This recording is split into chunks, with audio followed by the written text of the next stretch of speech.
Hi, this is Dr. Ramsey, and today we're going to talk about marketing metrics.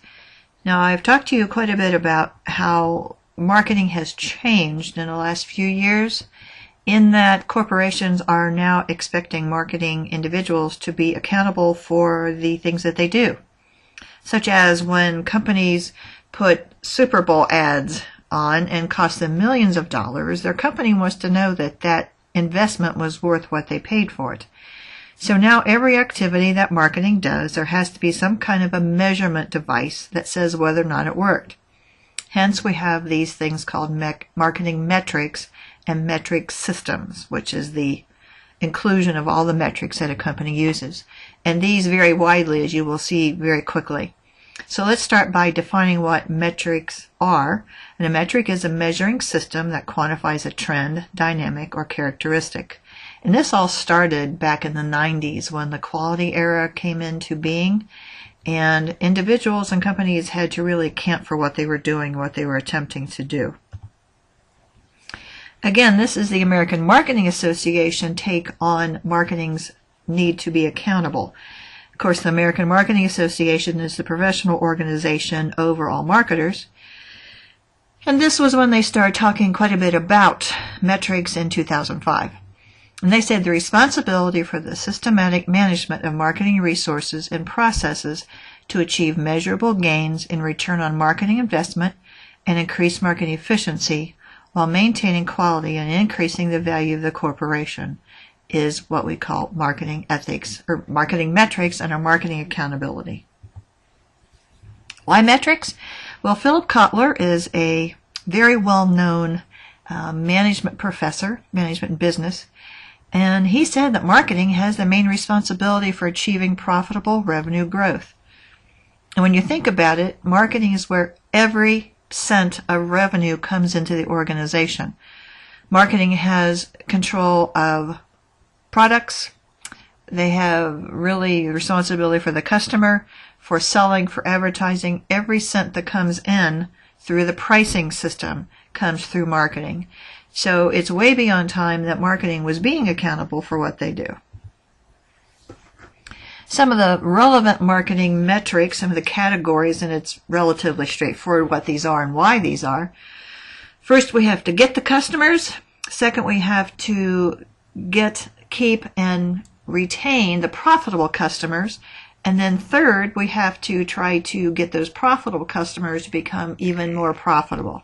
So it's about customer acquisition, customer penetration, and monetization, or each customer becoming more valuable. Now remember, we don't want to keep all customers. The notion that customer is king is only true for the customers whom you want to keep.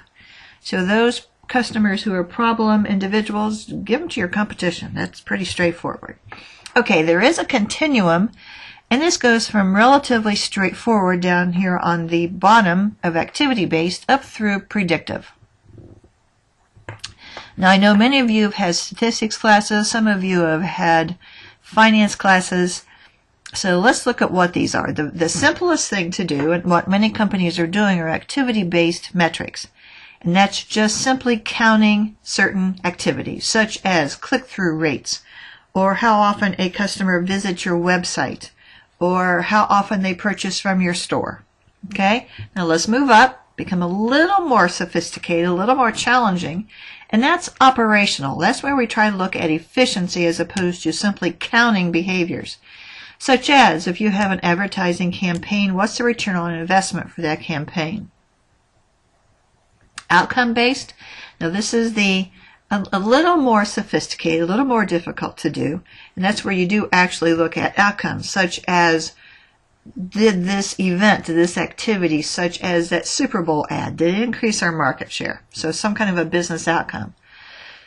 Then you get into leading indicators and predictive. Now, if you've had statistics, you probably have heard something about regression analysis.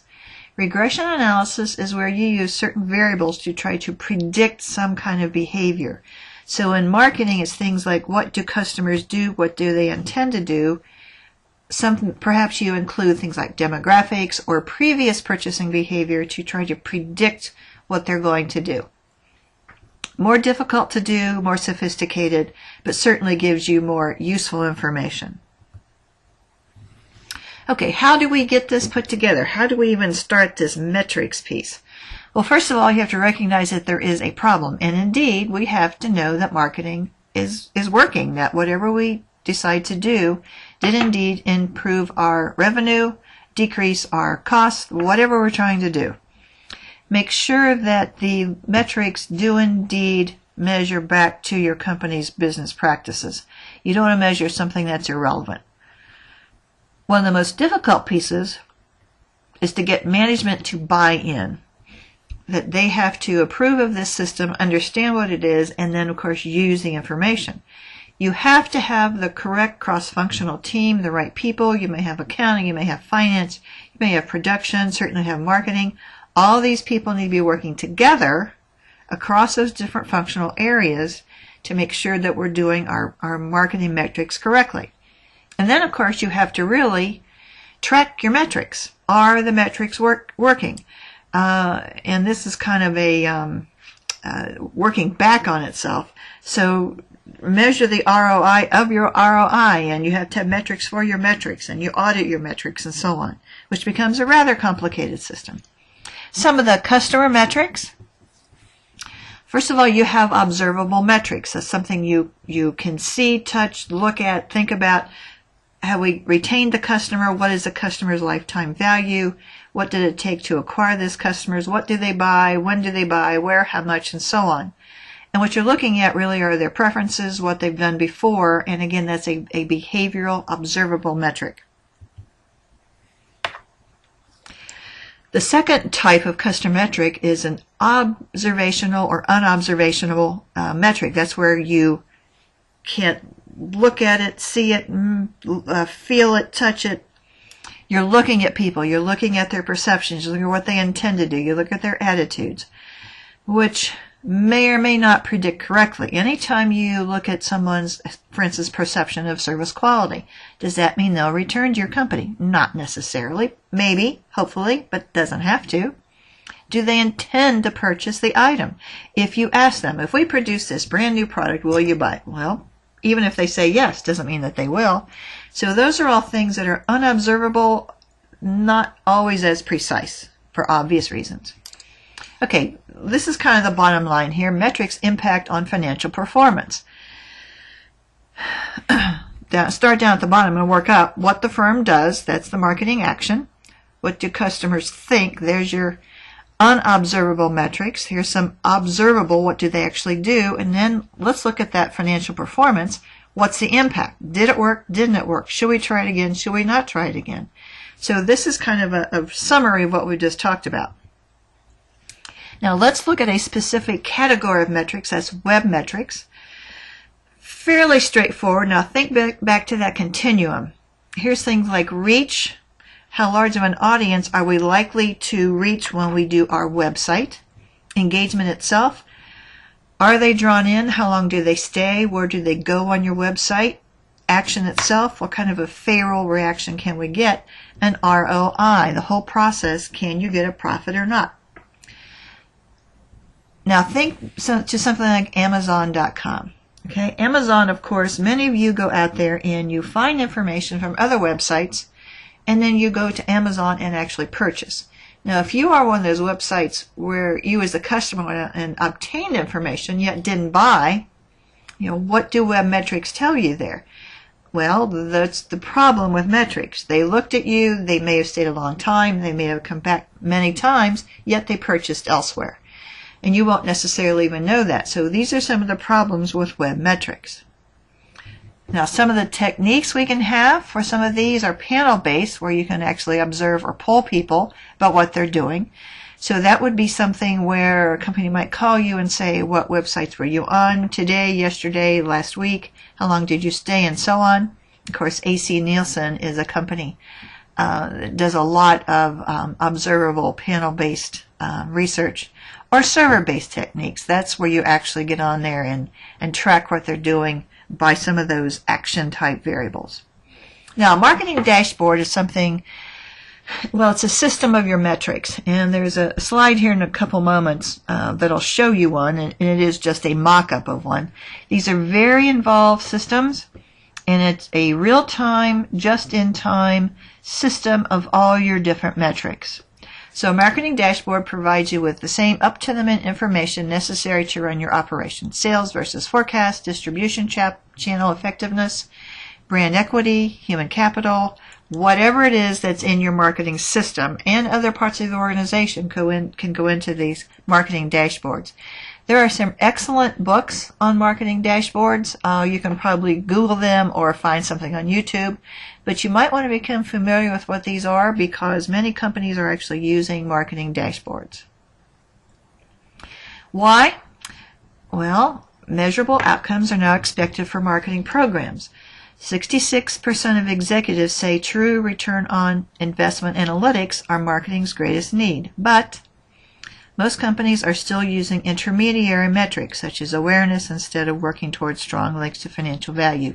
Think back to that continuum again. Many companies are still back there in that the easiest way to do their metrics. A marketing dashboard puts it all together.